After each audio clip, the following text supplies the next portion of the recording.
ഇന്ത്യയിലെ മറ്റു പല ചലച്ചിത്ര വ്യവസായവുമായി തട്ടിച്ചു നോക്കുമ്പോൾ ചെറുതാണ് മലയാള സിനിമ. എന്നാൽ ബജറ്റിന്റെ കാര്യത്തിൽ മാത്രമാണ് അത്. അതേസമയം താരതമ്യേന ചെറിയ ബജറ്റിൽ നിന്നും പ്രൊഡക്ഷൻ ക്വാളിറ്റിയിൽ മറുഭാഷ സിനിമകളെ അമ്പരപ്പിക്കുന്ന നിലവാരം മോളിവുഡ് നേടിയെടുക്കാറുണ്ട്. ഇപ്പോഴിതാ മലയാളത്തിലെ ഏറ്റവും വലിയ സിനിമയായ എമ്പുരാനുമായി ബന്ധപ്പെട്ട സാമ്പത്തികമായ ചില കാര്യങ്ങൾ അവതരിപ്പിക്കുകയാണ് പൃഥ്വിരാജ് സുകുമാരൻ. ചിത്രത്തിന്റെ കാസ്റ്റിംഗ് ആരംഭിച്ച സമയത്ത് ഹോളിവുഡിൽ നിന്നും ബ്രിട്ടീഷ്, ചൈനീസ് ഫിലിം ഇൻഡസ്ട്രികളിൽ നിന്നുമൊക്കെ ചില വലിയ പേരുകളെ ഉൾപ്പെടുത്തണമെന്ന് തനിക്ക് ഉണ്ടായിരുന്നുവെന്നും പൃഥ്വിരാജ് പറയുന്നു. അവരിൽ പലരുമായും വീഡിയോ കോളിലൂടെ സംസാരിക്കാൻ അവസരം ലഭിച്ചു. പലരും താൽപര്യപൂർവ്വമാണ് ഞങ്ങളുടെ ആവശ്യത്തെ പരിഗണിച്ചത്. എന്നാൽ ഇടനിലക്കാരായ ഏജന്റുമാർ പറയുന്ന പ്രതിഫലം കൊടുക്കാൻ ഞങ്ങൾക്ക് സാധിക്കുമായിരുന്നില്ല.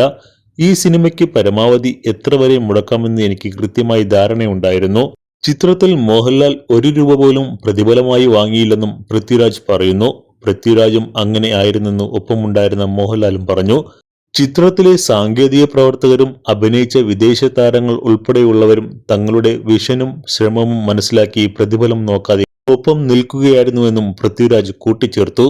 100 കോടി ബജറ്റ് ഉണ്ടായിട്ട് 80 കോടിയും പ്രതിഫലത്തിന് പോയിട്ട് ബാക്കി 20 കോടിക്ക് സിനിമ നിർമ്മിക്കുന്നത് പോലെയല്ല തങ്ങൾ ചെയ്തിരിക്കുന്നതെന്നും തങ്ങൾ മുടക്കിയിരിക്കുന്നത് സിനിമയുടെ മേക്കിങ്ങിലാണെന്നും പൃഥ്വിരാജ് പറഞ്ഞു.